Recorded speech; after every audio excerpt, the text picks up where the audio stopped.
పరిశుద్ధమైన బైబిల్ గ్రంథంలో నుండి లూకా సువార్త ఆ మైక్ పెట్టేసాను ఇది తీసేసి 2వ అధ్యాయం.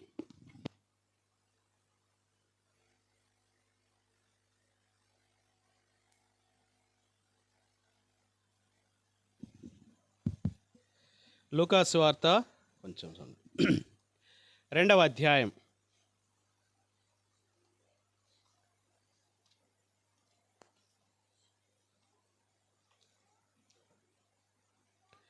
లూకా సువార్త 2వ అధ్యాయము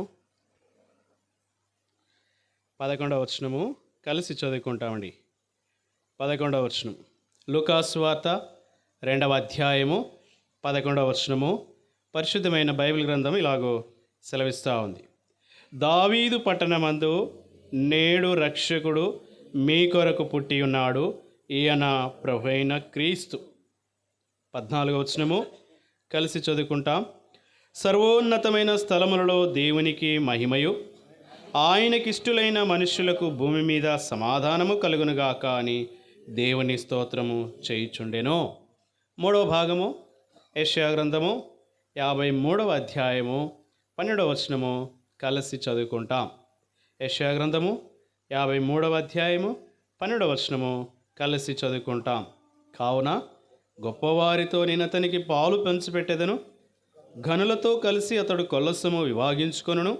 ఏలయనగా మరణము నొందునట్లు అతడు తన ప్రాణమును ధారపోసెను, అతిక్రమము చేయువారిలో ఎంచబడిన వాడాయను, అనేకుల పాపమును భరించుచు తిరుగుబాటు చేసిన వారిని గూర్చి విజ్ఞాపనము చేసెను.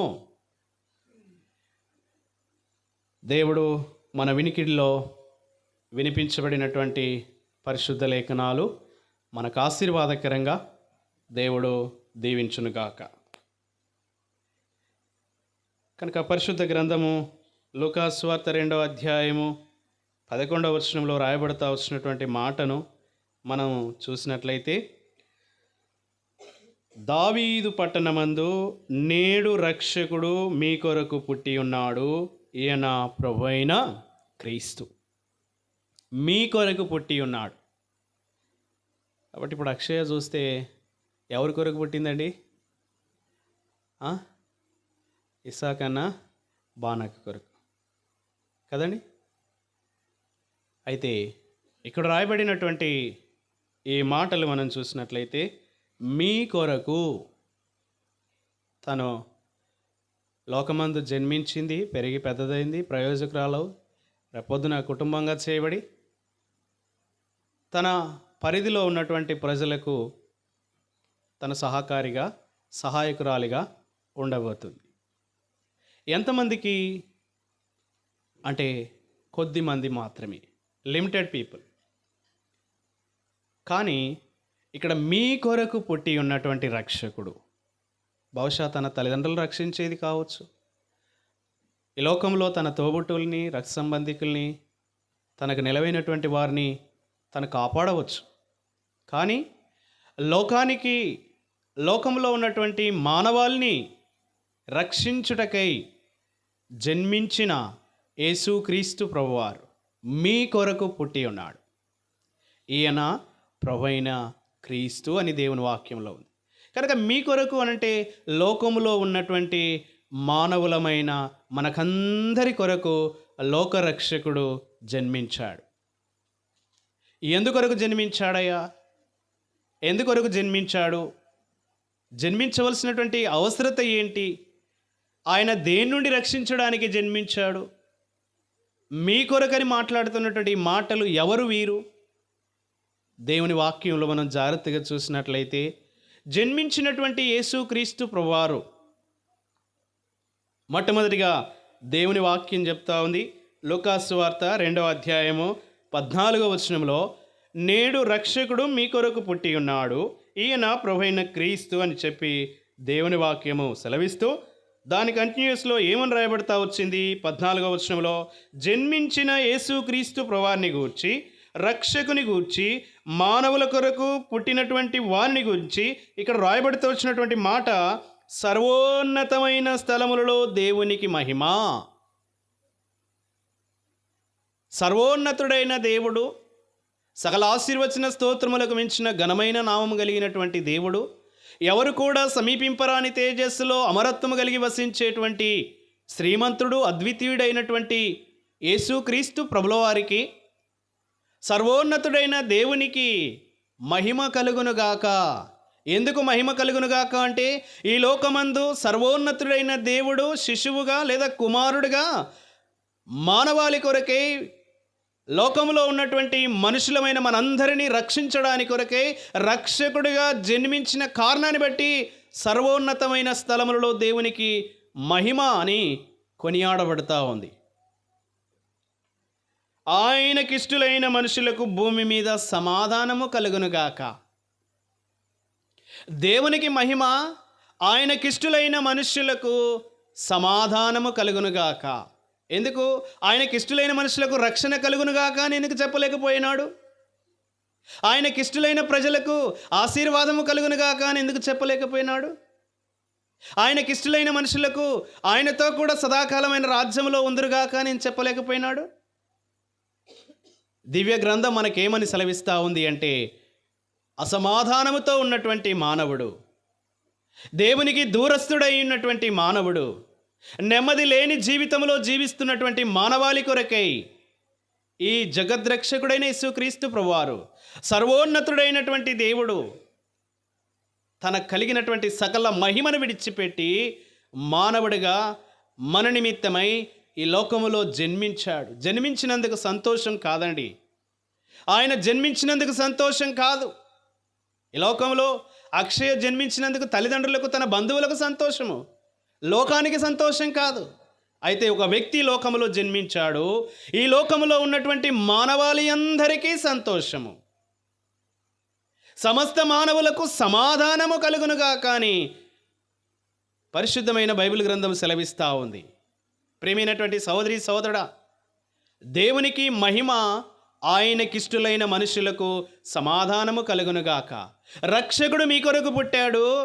ఆ రక్షకుడైన దేవుడు మానవులమైన మనకు సమాధానము కలుగునుగాక అని ఆత్మదేవుడు తెలియపరిచేటువంటి మాటని మనం ఇక్కడ చూస్తాం.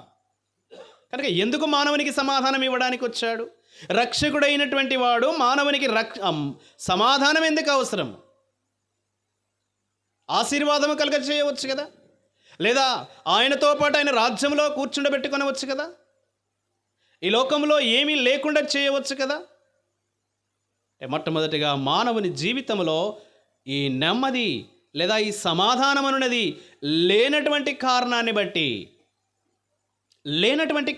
బట్టి ఆయన మానవులమైన మనకు సమాధానము కలగజేసిన పిమ్మటనే ఆయన రక్షణ కార్యము మన జీవితంలో జరిగించడానికి ఇష్టపడినటువంటి దేవుడై ఉంటున్నాడు.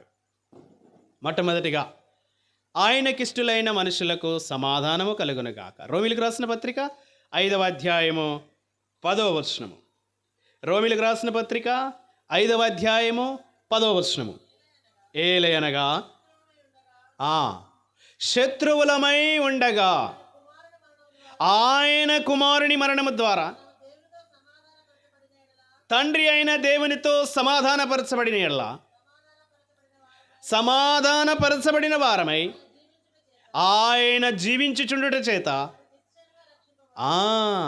సమాధానము లేకుండా రక్షణ లేదు మానవాళికి. శత్రుత్వంతో మానవుడు దేవునికి విరోధంగా జీవిస్తున్నటువంటి మానవాళికి రక్షణ కలగజేయడానికి కొరకే రక్షకుడైన యేసుక్రీస్తు ప్రభువారు ఈ లోకములో జన్మించాడు. దేవుని వాక్యం సెలవిస్తూ ఉంది. ప్రసంగి గ్రంథం 7వ అధ్యాయము 1వ వచనము. ప్రసంగి గ్రంథము 7వ అధ్యాయము 1వ వచనము.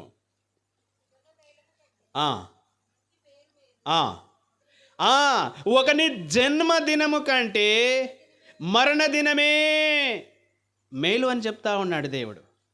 కనుక నేను జన్మించినందుకు మానవాళి సంతోషించడం కాదండి ప్రజలారా.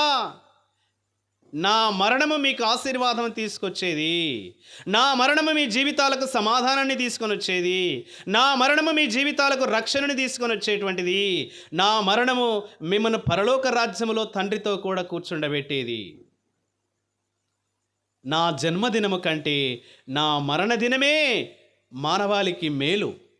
మానవాళికి ఆశీర్వాదము, మానవాళికి సమాధానము, మానవాళికి సంతోషము.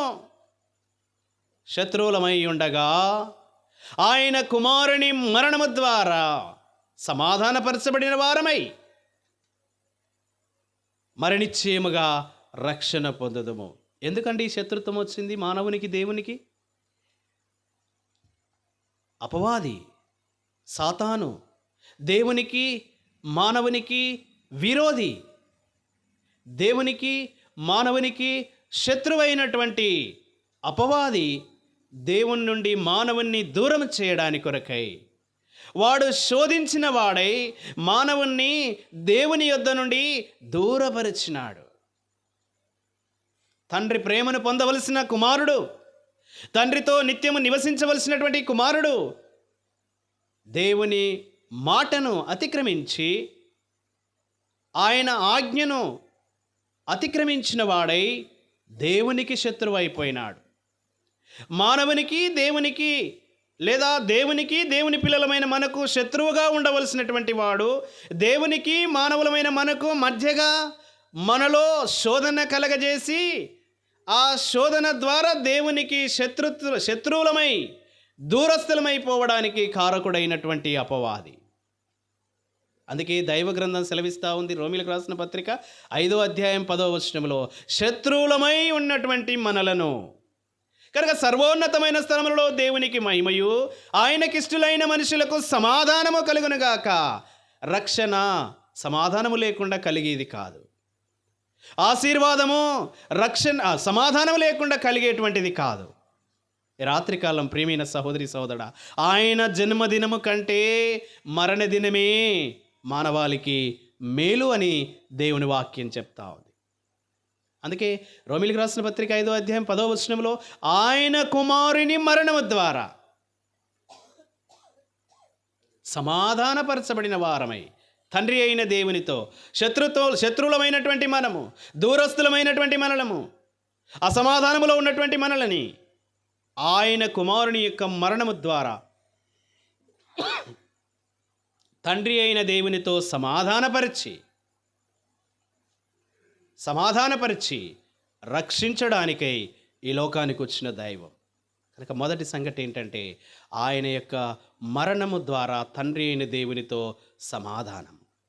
రెండవది కొలసీలకు రాసిన పత్రిక 1వ అధ్యాయము 22వ వచనం.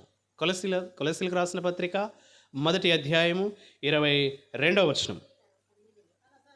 తన సన్నిధిని పరిశుద్ధులుగాను నిర్దోషులుగాను నిరపరాధులుగాను నిలువబెట్టుటకు ఆయన మాంసయుక్తమైన దేహమందు మరణము వలన కనుక రెండవదిగా శత్రువులమైనటువంటి మనలను తండ్రి అయిన దేవునితో సమాధానపరిచిన దేవుడు ఆయన మరణము ద్వారా పరిశుద్ధులమును నిర్దోషులమునై తండ్రి ఎదుట నిలవబెట్టవలనని ఆయన మరణము ద్వారా మనలో సమాధానం. అపవిత్రులమైన మనము, అపరాధులమైన మనము తెలిసి చేసినటువంటి తప్పిదాలను బట్టి, తినకూడదన్నటువంటి పండును తినిన కారణాన్ని బట్టి అపరాధులమైనటువంటి మనలను అపవిత్రత నుండి, పాపము నుండి, సమస్త విధములైనటువంటి ద్వేషము నుండి ఆయన కుమారుడైన యేసుక్రీస్తు మరణము ద్వారా మనలను విడిపించి నిర్దోషులుగా, పవిత్రులుగా, పరిశుద్ధులైనటువంటి వారిగా తండ్రి అయిన దేవుని ఎదుట నిలబెట్టాలని ఆయన యొక్క కోరిక అయి ఉంటుంది. కాబట్టి మూడవదిగా చూస్తే రోమీలకు రాసిన పత్రిక 6వ అధ్యాయం 9వ వచనం. రోమీలకు రాసిన పత్రిక 6వ అధ్యాయము 9వ వచనము.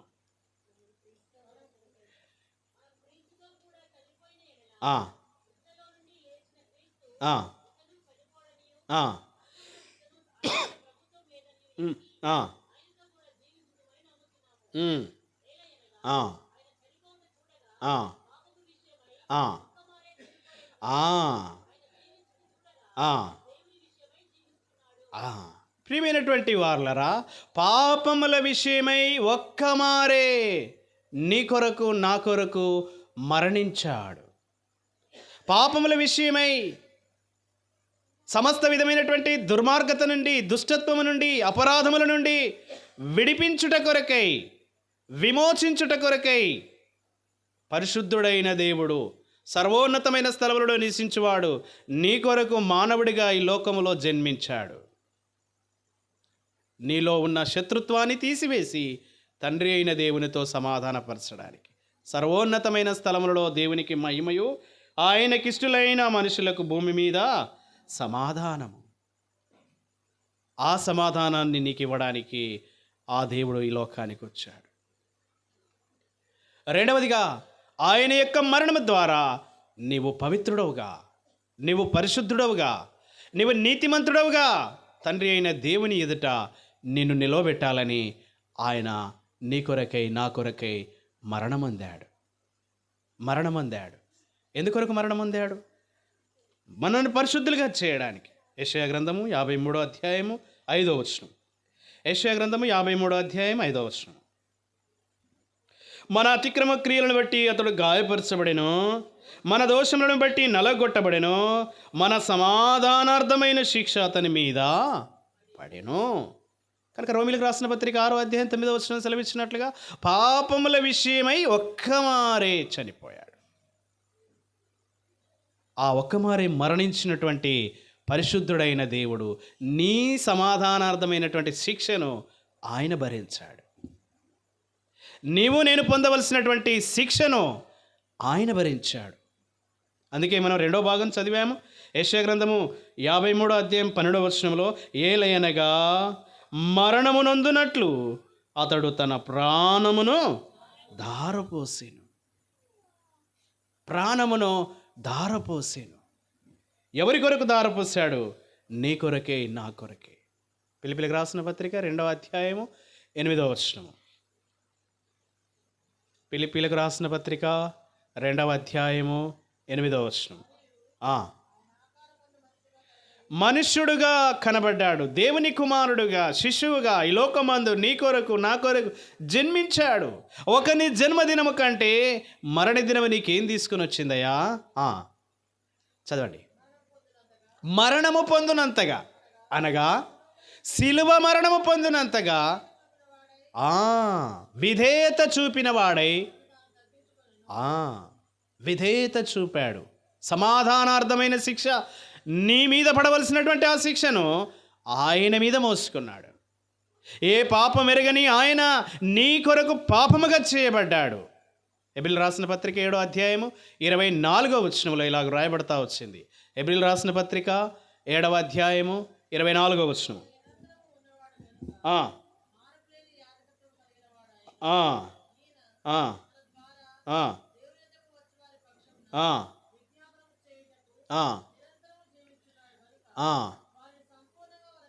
సంపూర్ణముగా రక్షించడానికి కొరకై నీతిమంతుడైన దేవుడు నీ సమాధానార్థమైనటువంటి శిక్ష, నీకు రావలసినటువంటి శిక్షను నీకు బదులుగా నీ స్థానములో ఆయన భరించినాడు. హెబ్రీయులకు రాసిన పత్రిక 2వ అధ్యాయము 9వ వచనము. హెబ్రీయులకు రాసిన పత్రిక 2వ అధ్యాయము 9వ వచనము.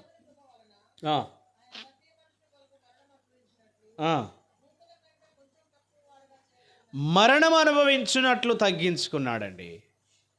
సర్వోన్నతమైన స్థలములలో మహిమనొందుతున్నటువంటి దేవుడు విధేయత చూపినటువంటి వాడై తనను తాను తగ్గించుకున్నాడు.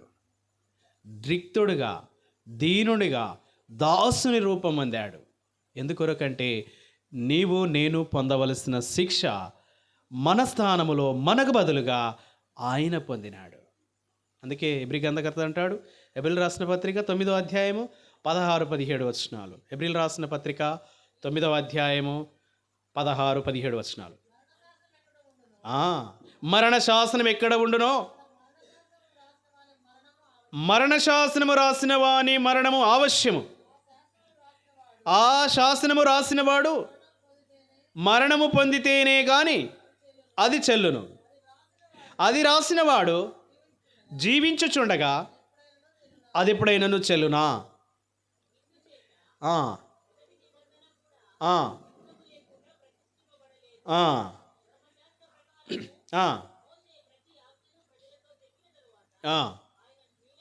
ఆ, ఆ, ఆ, ఆ, ఆ, ఆ, ఆ. కాబట్టి మన కొరకై మన కొరకై మరణ శాసనం ఎక్కడైతే ఉందో అక్కడ మరణ శాసనము రాసిన వాడి మరణము అవశ్యము. ఎవరు రాశారండి మరణ శాసనము? ఆదికాండం 2వ అధ్యాయం 17వ వచనంలో, నీవు తిని దినమున నిశ్చయముగా చచ్చదమని నరునికి ఆజ్ఞాపించెను. తండ్రి అయిన దేవుడు మరణ శాసనాన్ని రాశాడు. ఎవడైతే ఈ పండును తింటాడో, చేయకూడదని చేస్తాడో, తినకూడదని పని తింటాడో, ఆజ్ఞను అతిక్రమిస్తాడో, చెప్పిన మాట విననటువంటి వాడు మరణానికి పాత్రుడని మరణ శాసనాన్ని రాశాడు. ఈ మరణ శాసనము నీ మీద నా మీద నెరవేర్చబడవలసినటువంటిది. పాపం చేసింది మనము, అవిధేయత చూపింది మనము, అతిక్రమం చేసింది మనము, అపరాధములో పడిపోయినటువంటిది మన మూలపితరుడైన ఆదాము. 3వ అధ్యాయం చివరి వచనానికి వచ్చేటప్పటికి ఏదేను వనములో నుండి మానవుణ్ణి బయటకి వెళ్ళగొట్టాడు. అక్కడ కెరూబును కాబట్టి మరణ శాసనము మానవుని మీద రాయబడి ఉన్నది. ఎవడైతే ఈ తప్పు చేస్తాడో వాడు మరణశిక్ష పొందవలసిందే అని దేవుడు రాయించి పెట్టాడు. ఇప్పుడు మానవుడు ఆ తప్పిదాన్ని, ఆ ఆజ్ఞను అతిక్రమించిన కారణాన్ని బట్టి మరణశిక్ష పొందవలసిందే. జీవవృక్ష ఫలాలు భుజించాలి అనంటే ఏదేను వనములోనికి రాకుండా దేవుడు ఖడ్గజ్వాలను, కెరూబులను నిలువబెట్టాడు. ఆ మరణ శాసనము రాసినటువంటి దైవము, మరణము పొందవలసినటువంటి మనము, మనకు బదులుగా మన స్థానములో మనకంటే ముందుగా ప్రధాన యాజకుడిగా తన నిబంధన రక్తాన్ని మన కొరకు చిందించి ఆయన మరణ శాసనాన్ని నెరవేర్చడానికి కొరకై, ఆ జీవవృక్ష ఫలాలను భుజించడానికి కొరకై యేసుక్రీస్తు ప్రభువారు చెప్పినట్టుగా యోహాను సువార్త 14:6లో, నేనే మార్గము, నా ద్వారా తప్ప ఎవడు తండ్రి యొద్దకు రాడు. మరణ శాసనం పొందవలసినటువంటి మనము, మన బదులుగా మన స్థానంలో ఆయన మరణము నొందాడు. ఆయన విలువైన రక్తము ద్వారా మన పాపములకు ప్రాయశ్చిత్తము కలగజేయబడతా వచ్చింది. నిర్దోషులముగా, నీతిమంతులముగా, పరిశుద్ధులముగా తీర్చబడ్డాము. ఆయన జన్మము సంతోషం కాదండి, ఆయన మరణము మనకు ఆశీర్వాదాన్ని తీసుకుని వచ్చింది. ఆయన మరణము మన జీవితానికి సంతోషాన్ని తీసుకుని వచ్చింది. ఆయన మరణము మన జీవితానికి సమాధానమును తీసుకొని వచ్చింది. కాబట్టి ఆయన ఏలయనగా మరణము నొందినట్లు అతడు తన ప్రాణమును ధారపోశాడు. అపోస్తల కార్యం రాయబడతా వచ్చింది 2:24లో. దావీదు ప్రవచించినట్టుగా, దావీదు చెప్పినట్టుగా ఆయన గురించి చెప్పబడినటువంటి మాట, మరణము ఆయనను బంధించి ఉంచుట అసాధ్యము గనుక మరణ వేదనలు తొలగించి. కాబట్టి మరణ శాసనం రాసింది దేవుడే, మరణ శాసనం గుండా వెళ్ళింది కూడా దేవుడే. మరణం పొందవలసింది మనము, మన పాపాన్ని బట్టి రావాల్సిన శిక్ష మనదై ఉండగా మన బదులుగా మన స్థానంలో ఆయన సమాధానమైనటువంటి శిక్షను పొందాడు. లూకాసు వార్త 19:38. లూకాసు వార్త 19:38. ప్రభు పేరట వచ్చువాడు రాజు స్తుతింపబడునుగాక, పరలోకమందు సమాధానమును, సర్వోన్నతమైన స్థలములలో మహిమయు ఉండునుగాక అని తాము చూచిన అద్భుతములన్నిటినీ గూర్చి మహాశబ్దముతో దేవుని స్తోత్రము చేయసాగిరి. సర్వోన్నతమైన స్థలములలో దేవునికి మహిమయు, ఆయనకిష్టులైన మనుషులకు భూమి మీద సమాధానము. కొరింథీయులకు రాసిన 2వ పత్రిక 5వ అధ్యాయము 18వ వచనం. కొరింథీయులకు రాసిన 2వ పత్రిక 5వ అధ్యాయము 18వ వచనం.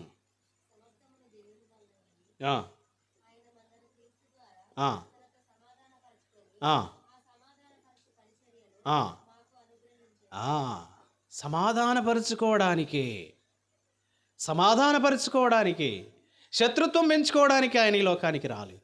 తండ్రి అయిన దేవునితో మనల్ని సమాధానపరిచి, మనల్ని ఆశీర్వదించుటకు, మనల్ని పరిశుద్ధులుగా మార్చుటకు, పరలోక రాజ్యములో తనతో కూడా యుగాయుగములు నివసించడానికి కొరకై దావీదు పట్టణమందు నేడు రక్షకుడు మీ కొరకు పుట్టి ఉన్నాడు.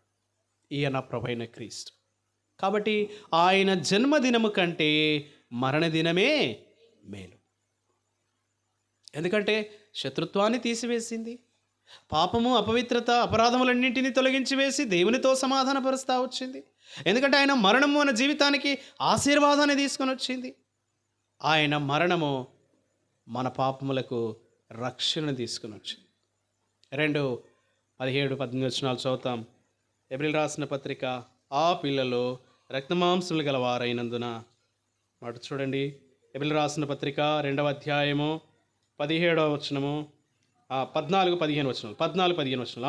కాబట్టి ఆ పిల్లలు రక్తమాంసములు గలవారైనందున ఆ ప్రకారమే మరణము యొక్క బలము గలవానిని, అనగా అపవాదిని మరణము ద్వారా నశింపచేయుటకును, జీవితకాలమంతయు మరణ భయము చేత దాస్యములకు లోబడిన వారిని విడిపించుటకును ఆయన కూడా రక్తమాంసములలో పాలివాడాయను. ఆయన కూడా రక్తమాంసములలో పాలివాడాయను. పాలివాడైన దేవుడు ఏం చేశాడండి? 2-3-4 వచనాలు. 2-3-4 వచనాలు. ఎబ్రిల్ రాసిన పత్రిక 2వ అధ్యాయం 3-4 వచనాలు.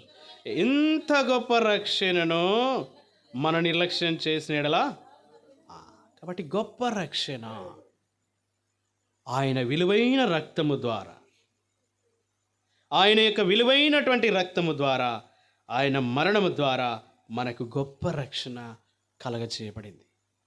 కాబట్టి దావీదు పట్టణమందు రక్షకుడు మీ కొరకు పుట్టి ఉన్నాడు. ఎందుకొరకు పుట్టాడు? సమాధానాన్ని కలగచేయడానికి, శత్రువులమైన మనము తండ్రితో సమాధానపరచడానికి, మనలో ఉన్నటువంటి పాపమును, అపరాధమును, అపవిత్రతను తీసివేసి పరిశుద్ధులముగా, నిరపరాధులముగా దేవుని ఎదుట నిలబెట్టడానికి మన కొరకు ఆయన మరణం అందాడు. మూడవదిగా ఆయన మనల్ని దీవించుట కొరకై, మనల్ని ఆశీర్వదించుట కొరకై ఆయన మన నిమిత్తము మరణం అందాడు. నాలుగవదిగా ఆయన మరణము మనకు గొప్ప రక్షణను తీసుకొని వచ్చింది. కాబట్టి సర్వోన్నతమైన స్థలములలో దేవునికి మహిమయు, ఆయనకిష్టులైన మనుషులకు భూమి మీద సమాధానము. అందుకే దావీదు అంటాడు 29వ కీర్తన 11వ వచనం అనుకుంటా, కీర్తనల గ్రంథము 29వ కీర్తన 11వ వచనము.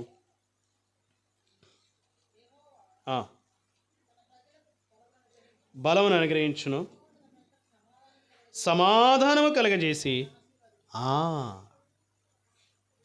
సమాధానం లేకుండా ఆశీర్వాదము లేదు. ప్రేమైన సహోదరి సహోదరా, ఇక్కడ కూర్చున్నటువంటి మీరు, వింటున్నటువంటి మీరు, మీ జీవితాల్లో ఈ సమాధానాన్ని పొందారా? ప్రభువైన దేవుడు అంటున్నాడు, ఆయనకిష్టులైన మనుషులకు సమాధానము కలుగునుగాక. ఎవరు ఆయనకిష్టులైన మనుషులయ్యా అంటే నీవు, నేనే.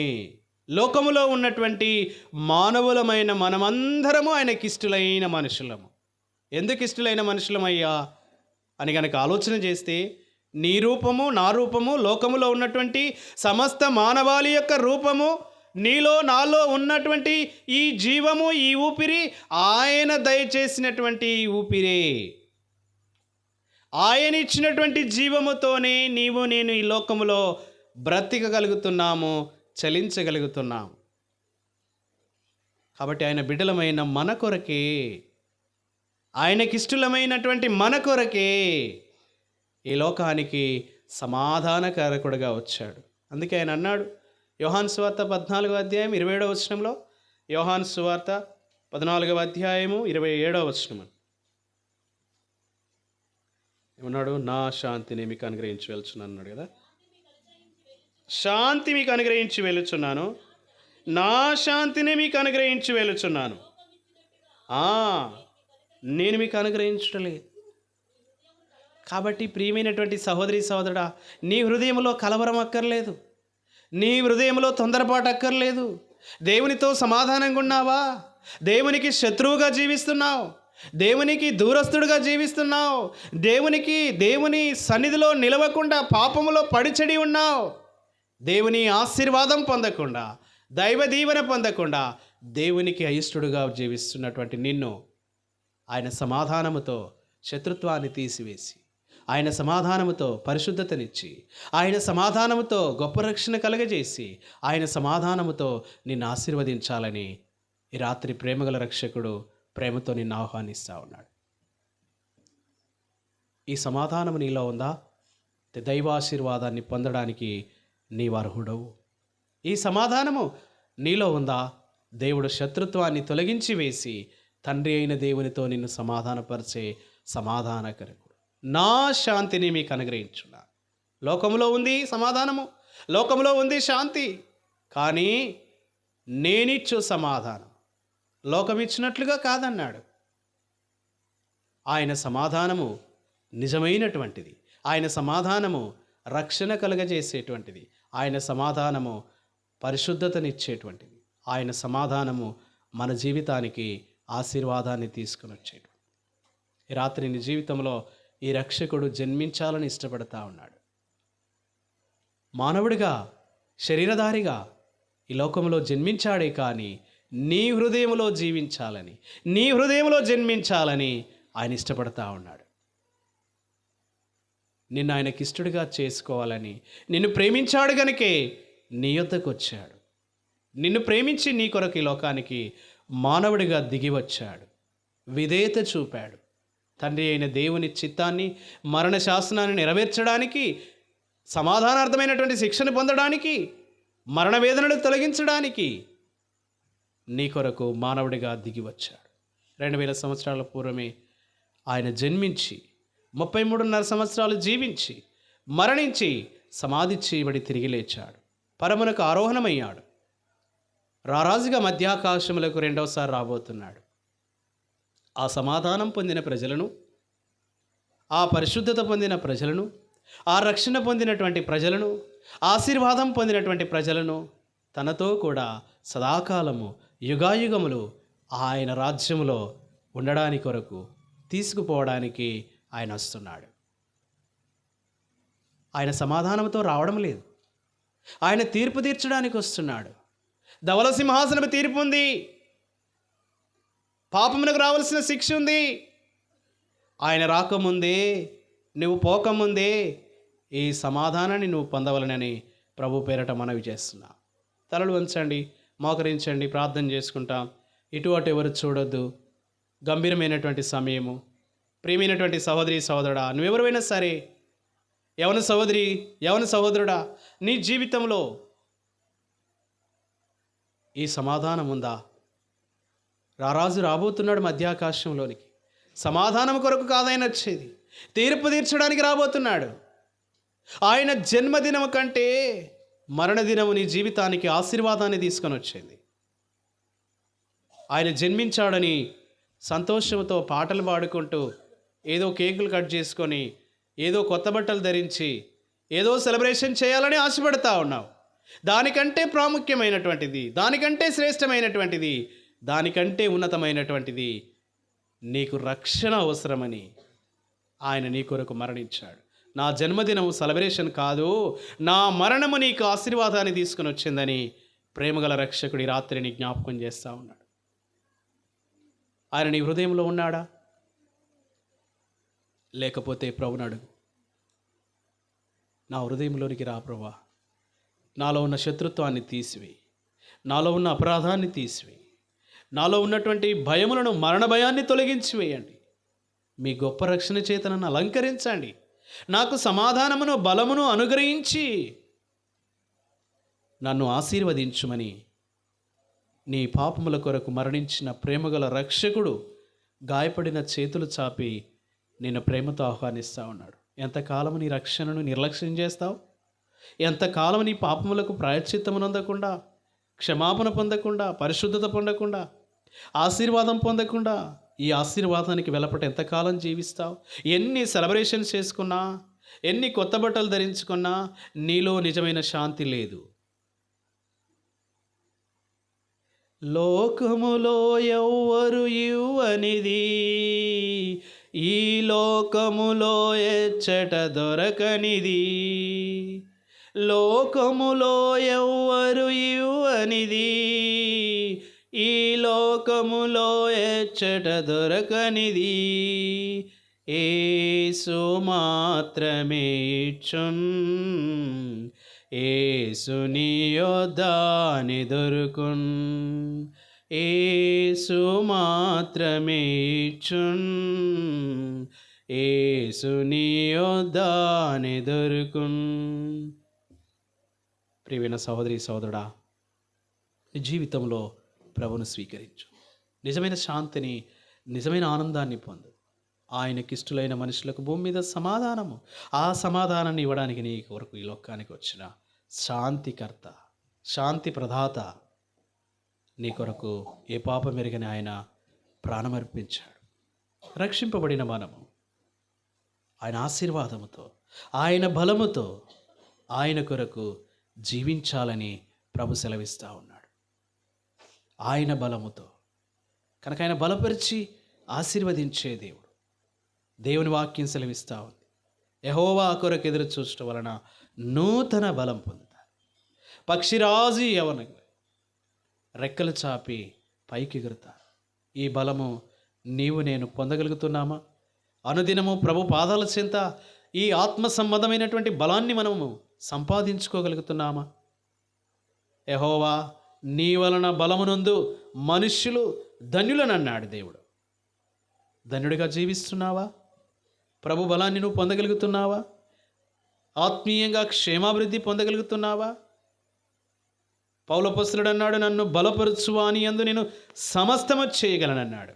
ఒక విశ్వాసి లోకములో జీవించు కాలమంతా సమస్తాన్ని చేయగలగాలి. దాని కొరకు నీ ప్రభు నిన్ను బలపరుస్తాడు.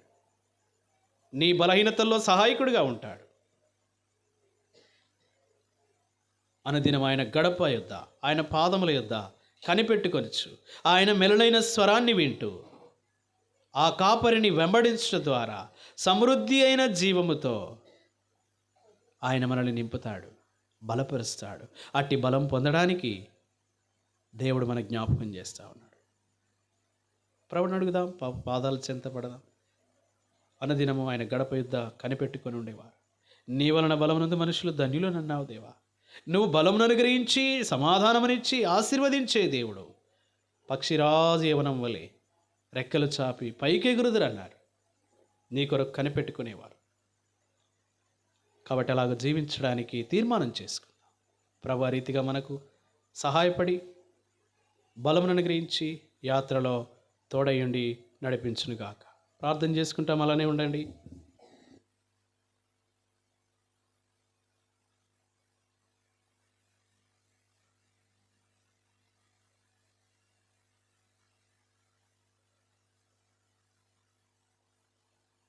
ప్రార్థన చేసుకుందాం. ప్రేమగల ప్రియ పరలోకపు తండ్రి, నమ్మకమైన మా ప్రభు, మా దేవ, మా రక్షకుడా, ఘనమైన పాదములకై వందనములు చెల్లిస్తుంటున్నాం. ఓ ప్రభు, మీరు ఏర్పాటు చేసిన దినమును బట్టి స్తోత్రాలు. సంతోషకరమైన ఆనందకరమైన దినాన్ని బట్టి స్తోత్రాలు. ప్రత్యేకించి ఎన్నో దినాలు ప్రార్థించిన రీతిగా ఈ దినమును మా అందరికీ మీరు అనుగ్రహిస్తూ వచ్చినందుకే స్తోత్రాలు. ప్రత్యేకించి ప్రభు, దేవశాఖను బట్టి, భవనక్కను బట్టి మీకు స్తోత్రాలు. పాపను బట్టి కూడా మీకు వందనాలు. పాప పుట్టినరోజు సందర్భముగా దేవా, ఇక్కడున్న ప్రజలకు రక్షణకరమైన సువార్తను వినిపింప చేయాలని ఆశ ఆలోచన కలిగి ఈ కూడికను కలిగి ఉండే భాగ్యమును ఇచ్చినందులకే కూడా మీకు వందనములు చెల్లిస్తుంటున్నాం. ప్రత్యేకించి దేవా, మీ దాసుడు అశోకన్న గారిని మీరు బలముగా వాడుకుంటూ వచ్చినందుకే కూడా మీకు వందనములు చెల్లిస్తుంటున్నాం.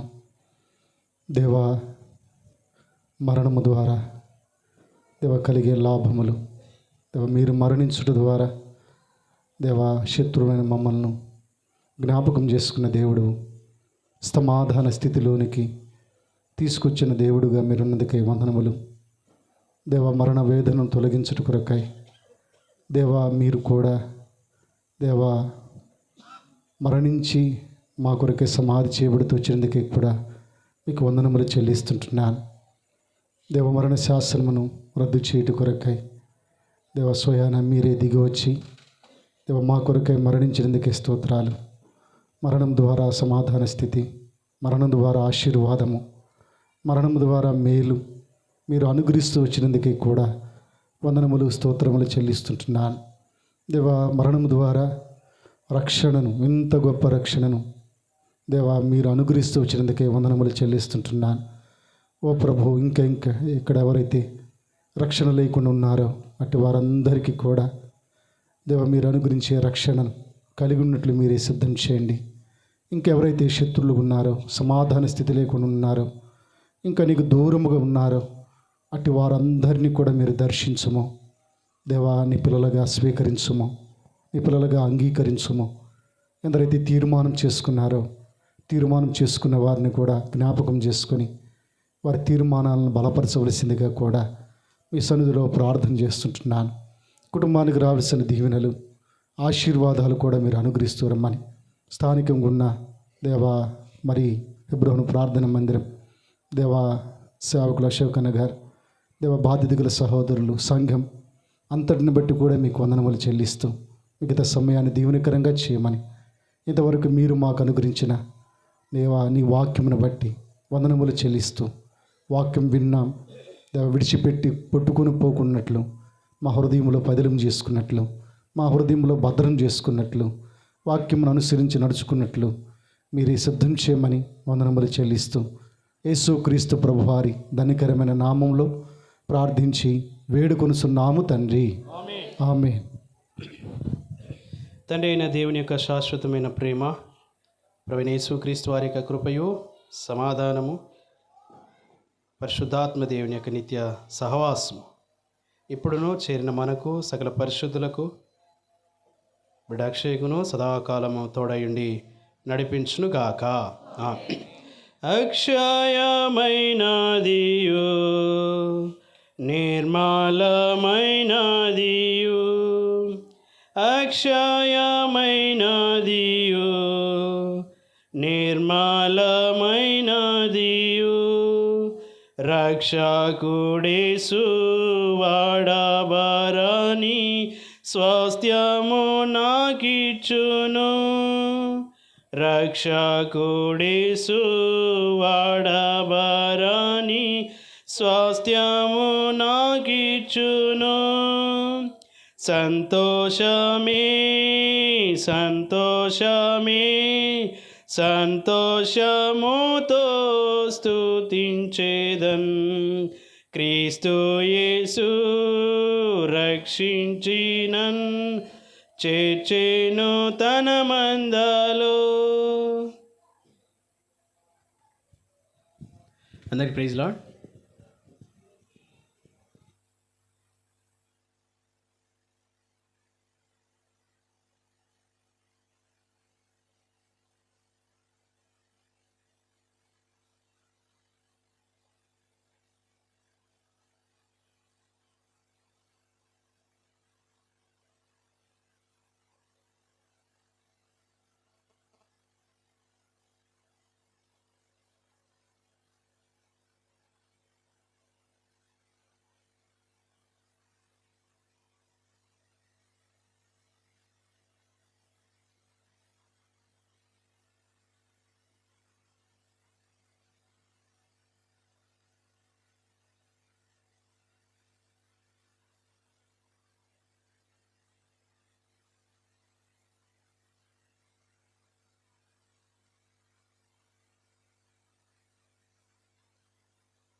ఈ కూడికకు వచ్చిన ప్రియులందరికీ హృదయపూర్వకంగా అభినందనలు తెలియజేస్తూ వచ్చిన ప్రతి ఒక్కరూ మరి ప్రేమ విందులో పాల్గొని భోంచేసి వెళ్ళవలసిందిగా హృదయపూర్వకంగా మనవి చేస్తున్నాను.